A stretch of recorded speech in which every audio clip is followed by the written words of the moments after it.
এলোমেলো, সবই যেন অগোছালো। আফিফের স্লো ব্যাটিং হৃদয়ের ওপর পাহাড়সম চাপ, আর তাতেই পিষ্ঠ টাইগাররা। মিরপুরে ২৬ রানের হারটাই বলে দেয় মিডল অর্ডারের ব্যর্থতার গভীরতা কতটা। প্রায় ১.৫ বছর পর জাতীয় দলে ফের আফিফের জন্য দলে জায়গা সেটেল করার বড় সুযোগ ছিল পাকিস্তান সিরিজেই। সেখানে তো পারেননি। নিউজিল্যান্ডের বিপক্ষে ওর ব্যাটিং ছিল নখদন্তহীন।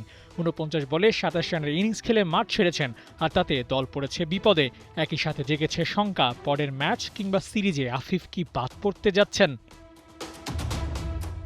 পরের ম্যাচেই বাদ পড়ছেন কিনা তা হলফ করে বলা না গেলেও বাকি দুই ম্যাচে ফর্মের উন্নতি না হলে পরের সিরিজে জায়গা পাওয়াটা হবে কঠিন। আফিফের জায়গায় নির্বাচকরা ভাবতে পারে অন্য কাউকে। যেহেতু বিশ্বকাপটা সামনে, তাই বাজিয়ে দেখার সময় এখনই। আফিফের রিপ্লেসটা খুঁজতে হবে শিগগিরই। বাদ দিলেই তো হবে না, বিকল্প ভাবতে হবে। আর সেই জায়গায় আসতে পারে নুরুল হাসান সোহান কিংবা শামীম পাটোয়ারির নাম। ওই জায়গাটায় এই দুই টাইগারকে একবার সুযোগ দিয়ে দেখতে পারে টিম ম্যানেজমেন্ট।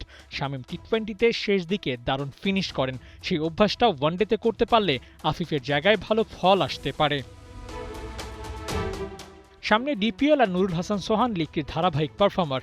এবারও যদি সেখানে ব্যাট হাতে স্টাম্পের পেছনে দারুণ কিছু করতে পারেন, তাহলে ওর নামটাও ফেলে দেওয়ার সুযোগ নাই।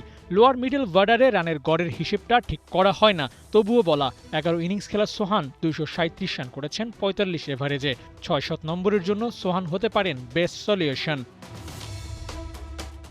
বরাবরই বাংলাদেশ দল ভোগে ফিনিশিং ব্যর্থতায়। সে জায়গায় বড় কোনো পরিবর্তন আনতে পারলে অন্তত শেষ দিকে বিপদে পড়তে হবে না।